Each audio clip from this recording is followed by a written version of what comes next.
Hey guys, Aardvark here. And do you like Star Wars kits? Well, I've got a good one for you today. The AMT TIE Interceptor. It is an older kit, very affordable, goes together quick, looks good on the shelf. So follow me and let's see how we put this kit together on the 19th Legion. Okay guys, here we go. The TIE Interceptor was first released back in 1983 by a company called NPC, and it's been re-released several times since then. The actual TIE Interceptor was first seen in Return of the Jedi. So that's how far this kit goes back.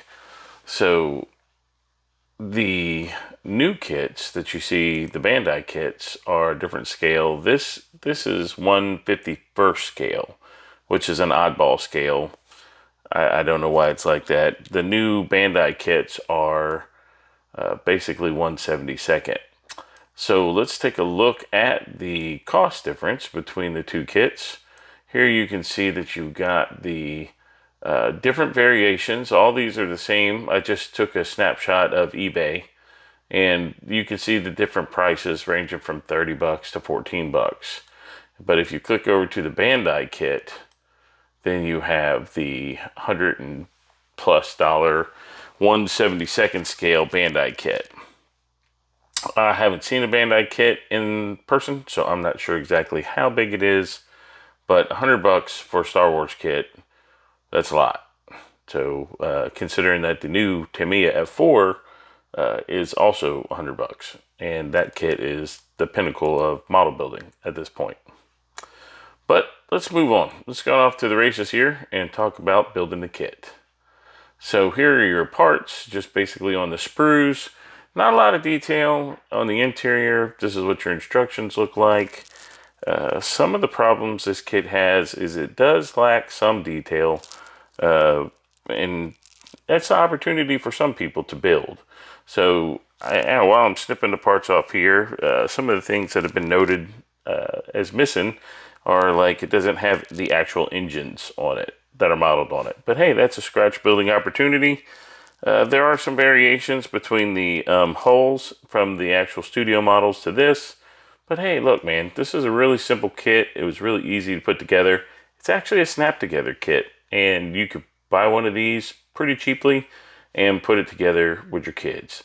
Now, one of the things I will say is that there's a lot of seam filling with this. Since it is a snap together, it doesn't fit together as well as some of the injection molded, but it makes out to be a pretty cool little kit. Here you can see is in my prototype, I'm flying it around my desk, and it went all right. So I really can't complain. The interior, it was a wash. I painted it black. You can't see in there anyway. All right, guys. So right here, you can see the kit came with some landing gear. I've taped off the inside not to get the overspray, but I didn't end up using the landing gear. And here I'm going to do a quick prime just to see where I have to finish up the painting. So if you were into scratch building, I would tell you that you could probably do a lot with this kit. And I just wanted to build it straightforward for the shelf. The glass piece here was pretty good. I taped it off, went ahead and primed it, and then I ended up polishing the panes so that they kind of reflect the light. You can't really see inside anyway. So once I got the wings done, what I decided to do before breaking out the airbrush was I was going to tape those off. But you'll see here, this is me airbrushing the cockpit, which are the cockpit glass, and so I made it just black. And that's all I did, nothing fancy. This was just a kit to put together and put up on the shelf. So I went ahead without masking the wings and painted the panels black. And this is just your basic flat black paint. Nothing special. It may have been Vallejo, I believe. But just a flat black, just to get that black portion of the tie wings there good. All right, so you're going to see here in just a minute, we did some taping on it. But this is kind of actually the main thing that you see when you look at the kit. So it was kind of important that it looked good. So I went ahead and painted it flat and then got it all masked off, which you're going to see that process here in a second. Now this kit has been criticized as being very basic But like I said, it's a kid snap together kit.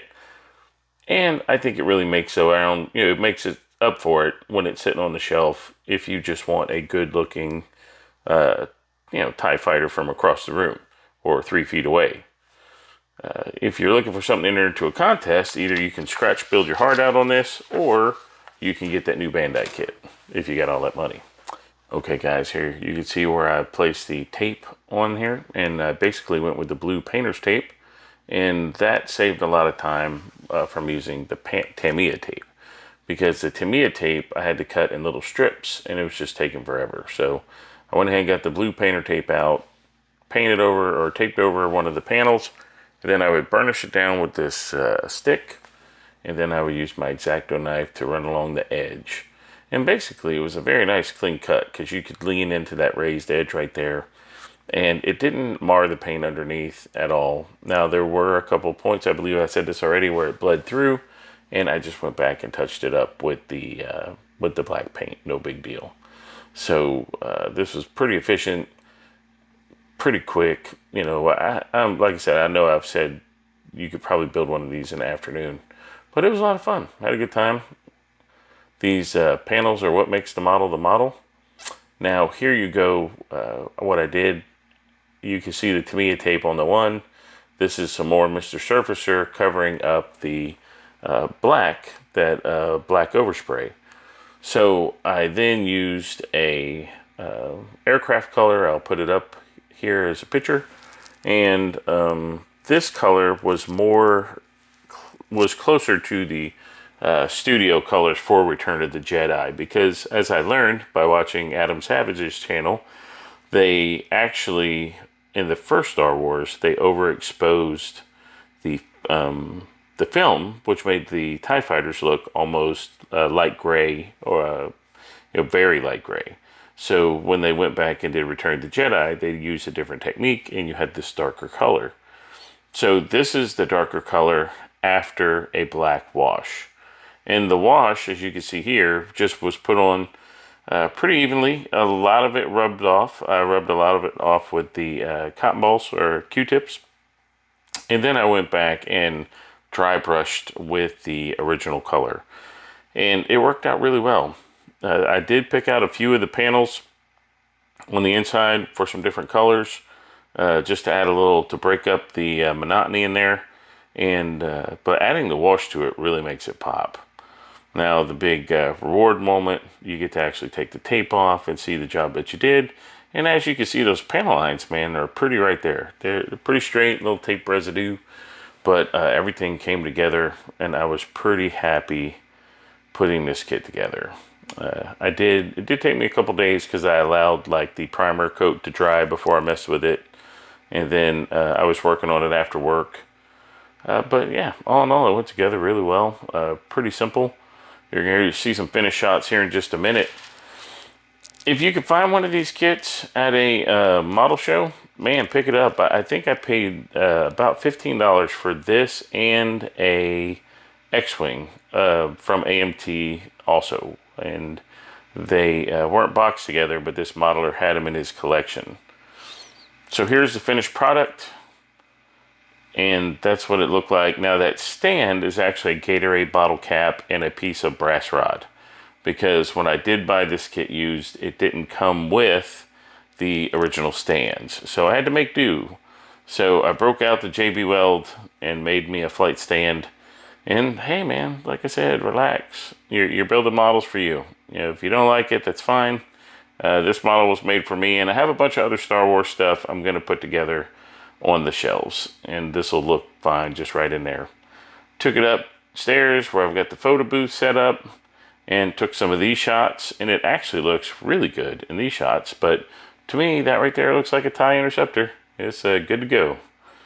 So we added a little different backdrop, a little bit more lighting, and these are the pictures I took. And I would say for a $15 basic Star Wars kit, this thing came out pretty well. I'm pretty satisfied with it, and I think you will be too. If you can find them, good kits to practice on. If you ever wanted to try scratch building or anything like that, then I would say this is a good model for you. You could add on some details. And if you don't have 100 and however many dollars it was for the Bandai kits, well, you know, this would work out to represent the TIE Interceptor on your shelves.